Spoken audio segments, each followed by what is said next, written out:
Right. First of all, when did you first hear of Captain Beefheart? When the A&M Records representative brought round a copy of Diddy Why Diddy to radio station KOMA in San Bernardino, where I was working in 1966, end of 65. Right. And I must admit, my initial interest was in the name of the band, because I thought it was a good name. Then I listened to the record and really liked that. And I had a mate who was the music director on the station called Johnny Darren, D-A-R-R-E-N. And I persuaded him to put it on the playlist of the radio station, and it was on for 1 week. Right. And nobody liked it except me, so he took it off again.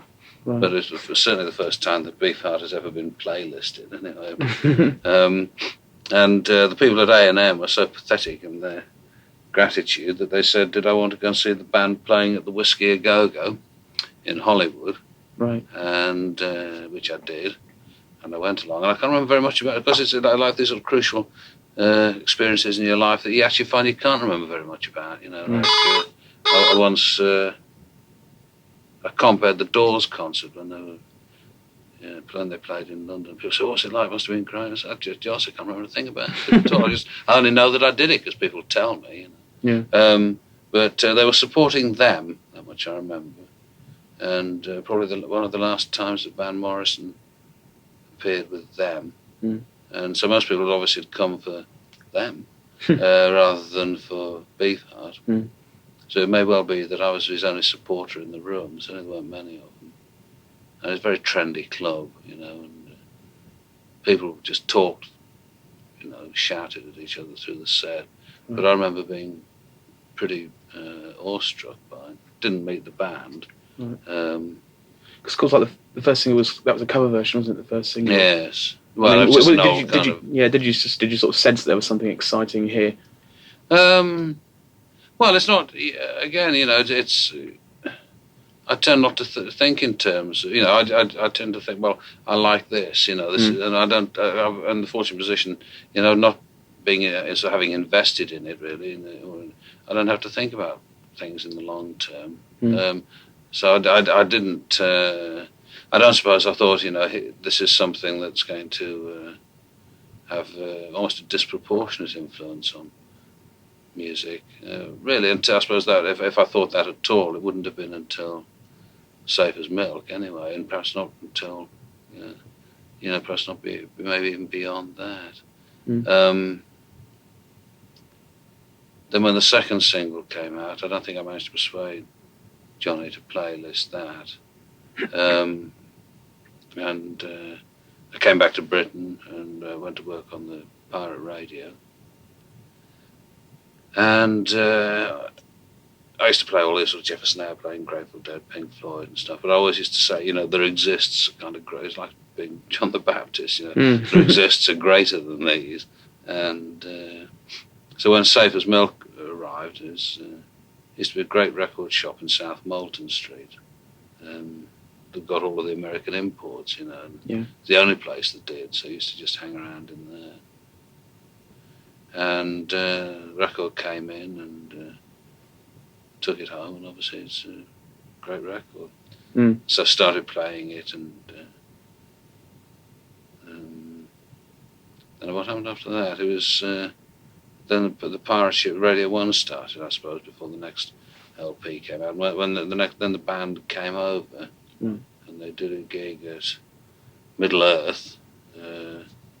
Introduced by myself, and in my babyish way I burst into tears in the middle of doing my introduction, saying something like, this is something which I never imagined would happen. So I was obviously pretty much emotionally involved.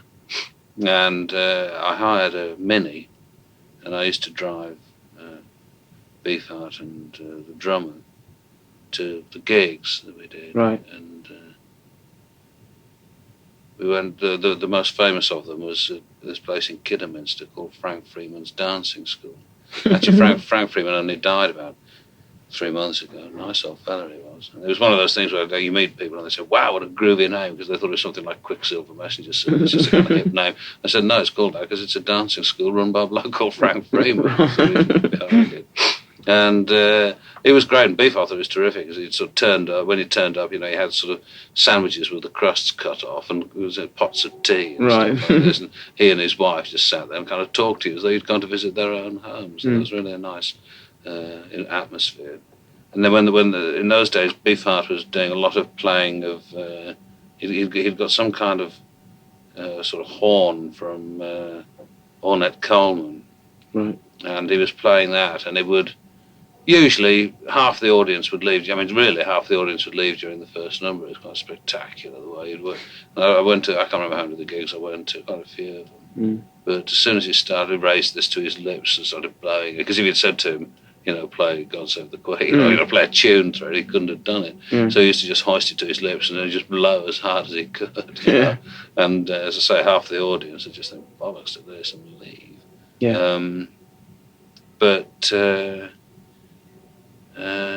Obviously the other half would stay and get very involved in it. Right. But you say, I've read about you saying some things like something comes along every 3 years. It seems like spring from nowhere. Did you feel that this had come from absolutely nowhere? Well, not really, no, because obviously when I saw them at what I'm sure the habitué is called the Whiskey, they were just doing. It was just sort of doing Howling Wolf numbers, really. I mean, they were more an R&B band, And if they did... I mean, obviously, they kind of restructured them fairly dramatically, but at the same time, they were identical. I mean, they did Little Red Rooster, which I'd love to have got a tape of that. But they did a session for us, too, which we never managed to get any... The tapes of it have long since gone. And I've got photographs of me sitting on a bed with him. That was the first summer, because we were going back to their hotel and sitting talking crap far into the night. In that case, he told me he was 7 people away from himself, but getting closer all the time.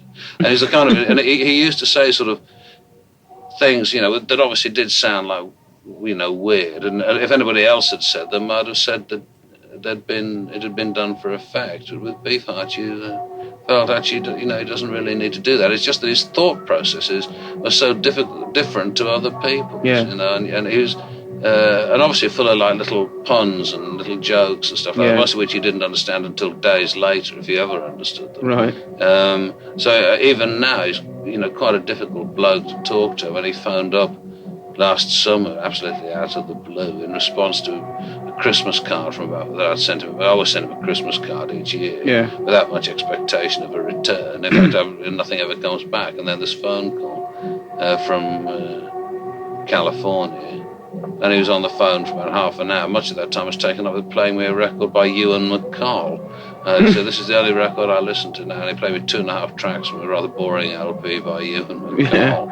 Warned me that it was only to swim in water that people had pissed in, because you could be sure that there wouldn't be sharks in it. And that's about all I can remember of the conversation. But it was a strange chap, but as I say, not strange for effect, and astonishingly productive too, in that if you went out and had a cup of coffee with him or something, as you were having a cup of coffee, he was just sitting there with a sketch pad doing kind of, the charcoal or something, just doing little sketches of the people in the room, and he'd just, the way, just like 3 or 4 lines, and he'd hold it up, and you could see immediately who it was, and it was, and then he used to, you'd go and see him in the evening, and he'd say, he'd written sort of like 8 songs, I've got this new song called so-and-so, and it just all the time, endlessly producing stuff. And Jan, his wife, used to say that he got some, tea chests full of plays and novels and drawings and paintings and things, most of which obviously never see the light of day. Yeah. So, a couple of years later, when Trout Mask Replica came out, can you remember the first time you heard it and what you thought about it? Well, I think, as I say, you tend not to, it's very seldom that when you first hear something that that you realise that it's quite as significant as it is. I probably just thought, blimey, this is weird. Yeah. You know, because it wasn't. I mean, the direction that he'd been going in before had tended to be with that 20th century Quaker. What is it? 20th century? What was the LP called? Mirror Man. Yeah, Mirror Man. That's right. Yes, because was that the one on Blue Thumb? There was the live Strictly one. Personal was the other one, wasn't it? Yeah. And then there's which it's off my memory so bad. But I mean, he seemed to be moving in the direction of doing like longer and longer and longer pieces. So that to come up with this LP with all these kind of short tracks and sort of little aside, just like almost like a scrapbook. They just seemed very odd because it was very, very much not moving in the direction that everybody else was moving in. You know, the tendency was towards. If you had a thought at all, which obviously most of them didn't, but you'd stretch it out over a couple of sides of an LP. Right. So the idea of having this great concentration of thought and creativity crowned onto this double LP, seemed a bit extraordinary. I don't know. My reaction to it, because I was still am very fond of him. He's an odd bloke and not always friendly. But obviously, out of all of the people that I've encountered in the wacky world of pop music, almost anybody, has been described as a genius at some stage. And if there has been anybody in the history of popular music who actually has been, I think he could be it. I think he's certainly the only person that I would suggest as a candidate. Right. But my attitude, I suppose, was more, again, not thinking, wow, this is a major work that's going to influence people for decades to come, because you don't think like that unless you're nuts. So my reaction was like, well, what's a silly bugger done now, and it was just, and obviously because it is full of jokes, you know what I mean, and it's so I suppose probably when I sat and listened to it, I probably laughed as much as anything else, because it is, it's got a lot of quite funny stuff on there. Because I've never, obviously, haven't seen him perform, and I haven't seen any tapes, and I don't know, I haven't got a clue what. Can you like tell me how he sort of delivered it, or how he performed, or? He obviously didn't jump about an awful, he didn't flail around.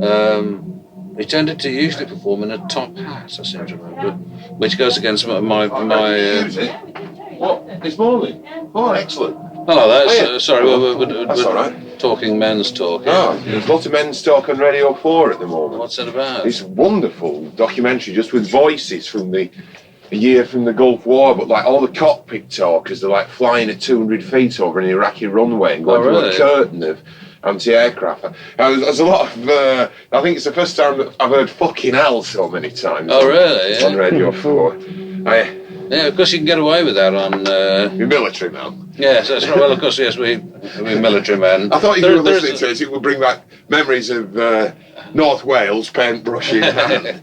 Well, there is a kind of unity between us, a brotherhood, a bonding between us military men. That's good. And Travis played Lucien Bokilo this morning. Did he? Well, Christine had been playing it in the office on Friday. Came in and said, "What's that?" Good. And I said, "It was this." And she said, "Oh, can I play it on the Travis program?" We should do that. Yeah. Actually, no, we'd be a bit chill. Well, that'd be nice to hear it. Well, of course, we wouldn't hear it because we wouldn't be listening. We're talking Captain Beefheart. Right. Do you want any tea? Please, yeah. You like a cup of tea? There's a Rodri, by the way, Andy. Hi. Yeah, I'll have a cup of tea. Yeah. Can I have sugar this time? I need the boost. Right, I said, and I always warn people against bands that wear funny hats too, because they're always crap. It's like bands that come on and one of them's dressed as a monk or something like that, or a clown. Or, they do, and you just think, you get a lot of that in Eastern Europe, and you just think, I don't want to hear this. And, and of course, if you got up and walked out, which I should do more often, really. And they said, why are you leaving? I said, because I don't want to hear a band with a top hat. Yeah. But he was just very. It just sort of stand and grab the mic like this, and then, but it just although he didn't leap about, he's just such a commanding sort of presence that you didn't really pay much attention to what was going on around him. You know, and he just stood there and sort of tapped his foot and looked sort of rather grumpy and as though he would much rather be somewhere else, and just got on with it. But there were two. Well, I saw lots of. There was one particularly memorable one at the place that's what's it called? Was it not the venue? No, what's it called? Out in God, it's so awful. Out towards Tottenham. What's the name of the park in Tottenham? Finsbury. Finsbury Park. Yeah, there you go. That's it. Finsbury Park. A theatre there. It used to be like the I remember seeing Aretha Franklin. Rainbow. Rainbow, that's the one. Thank God for that. Thank God someone's got a memory. One of those things I've always had an appalling memory, but God, as you get older, it gets worse and worse and worse.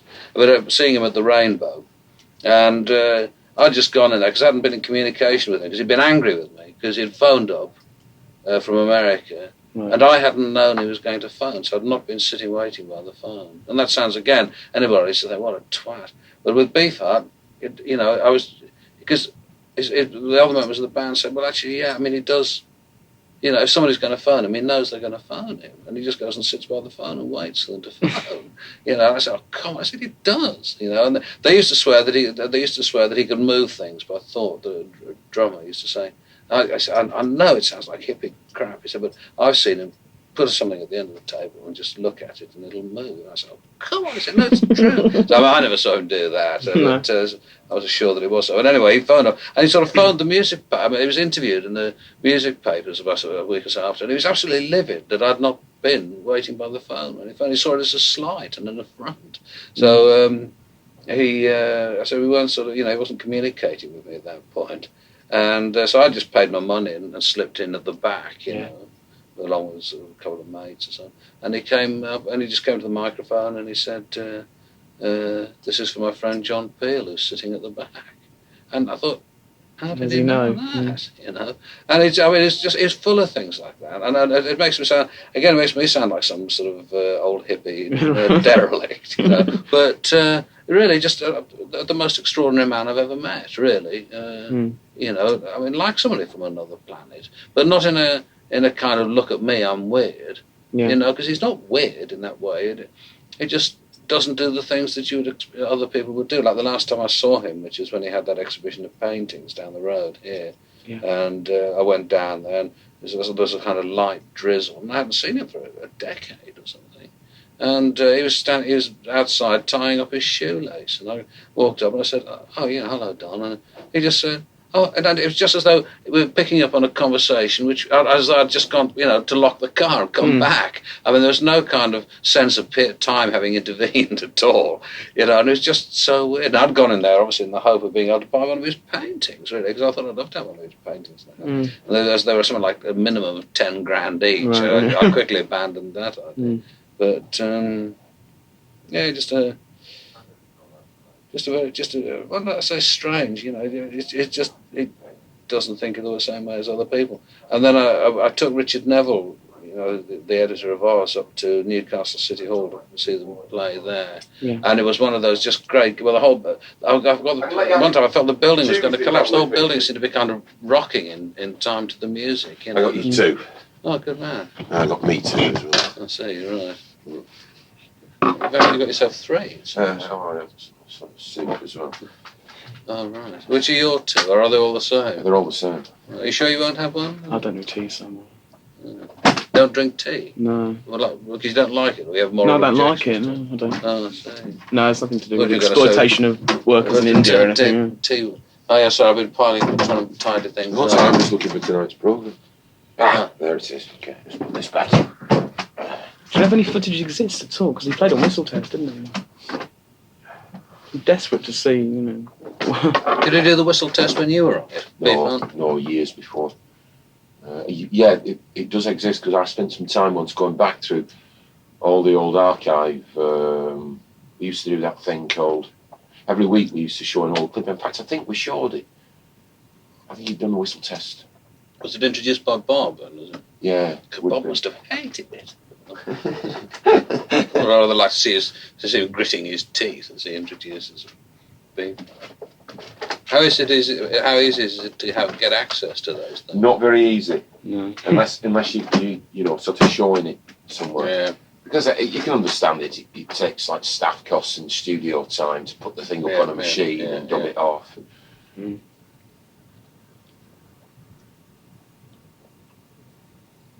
Did you feel that Beefheart seemed to be very much in charge of the band then? You know, like the Magic Band were just sort of these. Well, I mean, when People you who weren't again, very it's terribly rather embarrassed to say these things with Andy here because he'll only take the piss out of me. But if you met him, he felt he was in charge of the universe. Fuck the band. Mm. I mean, he just seemed to be. He's very neurotic. I mean, it was incredible. He assumed that he was being ripped off, and usually he was. You know, I mean, he felt everybody was out to get him. But at the same time, you know, you're quite happy to do whatever he wanted to do, really, because people who worked with him, although they all had a go at him subsequently, at the time they seemed to be perfectly happy with their lot. Yeah. You know, you didn't get the feeling of a band that couldn't wait for him to leave the room so they could all have a good go at him. Yeah, just get the feeling they didn't get enough credit at the time for what they did, you know, because quite obviously they're. Well, as I say, I mean, he's it's.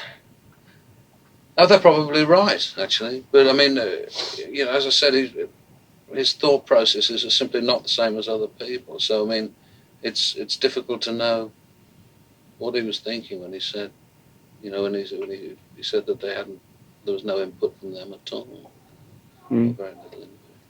So looking at like all the material I've got, it would seem like the drummer was like the sort of most had the biggest input of the lot. It just seemed that who are we talking about now? John French. Oh right, yeah.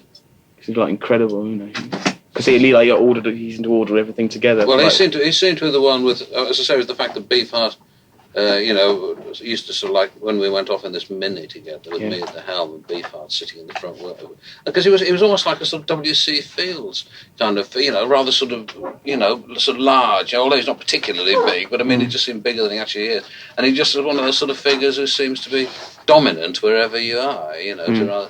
And the drummer John French would sit in the back, and we'd set off for these things.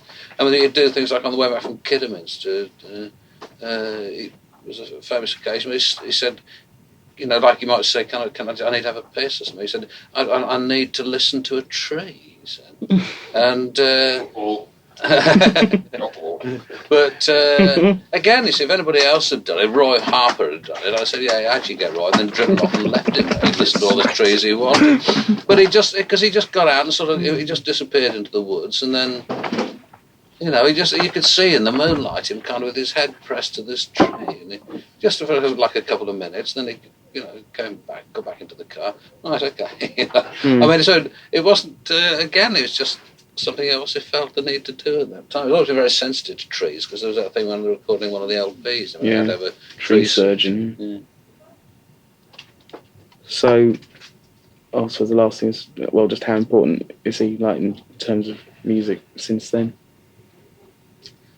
Well, I suppose the sort of importance has diminished in the last, 7 or 8 years. But I mean, you can still hear, obviously, in the days of bands like, I don't know, just a lot of those kind of early, Shrubs and a lot of those early sort of 80s bands.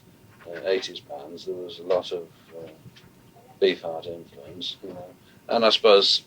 What did he say when he introduced the Christian? Probably still is, you know. I mean, it's difficult to put a name to the band. But I don't think anybody could hear what he does or to listen, which is a different thing. Who could have listened to what he does and not be affected by it, really. It seems to me to be possible. It just seems that, like, all the articles I read all make a point of saying, like, how uninfluential he's been and how incredible it is that no one picked up on the things that he innovated, like with Trout Mask Replica. No one picked up on it. I'm astonished to hear that anybody could have such an opinion. I mean, it seemed to be supposedly people who I don't know, certainly had no effect on artists who are in the public eye, should we say? Oh yeah, but of course, I mean, obviously his influence on Cliff Richard is minimal. Yeah. Or U2 or something. Yeah. But who cares about them anyway? Yeah. But I think in those areas of of the more kind of creative, sounds pompous, and the other side of popular music, I think his influence is considerable, really. Yeah. I mean, the fact is that almost everybody, whether they did it because they thought it was a cute thing to do, almost everybody who was sort of interviewed in the early 80s, sort of asked to list their influences. I mean, they always put in one or two kind of Central European philosophers that they've never actually read. Yeah. They expect that to be there, but they always used to say Beefheart, and you could usually detect some of his influence in what they were doing. I mean, I can understand his reasons for giving up music. I do wish he hadn't. But he sounded incredibly ill actually when I spoke to him last year. He didn't sound at all fit. And he seems to be quite happy. I mean, who wouldn't be happy sitting, in an agreeable house in the sunshine overlooking the sea, painting? Yeah. Sounds like a jolly nice way of spending your time. Yeah.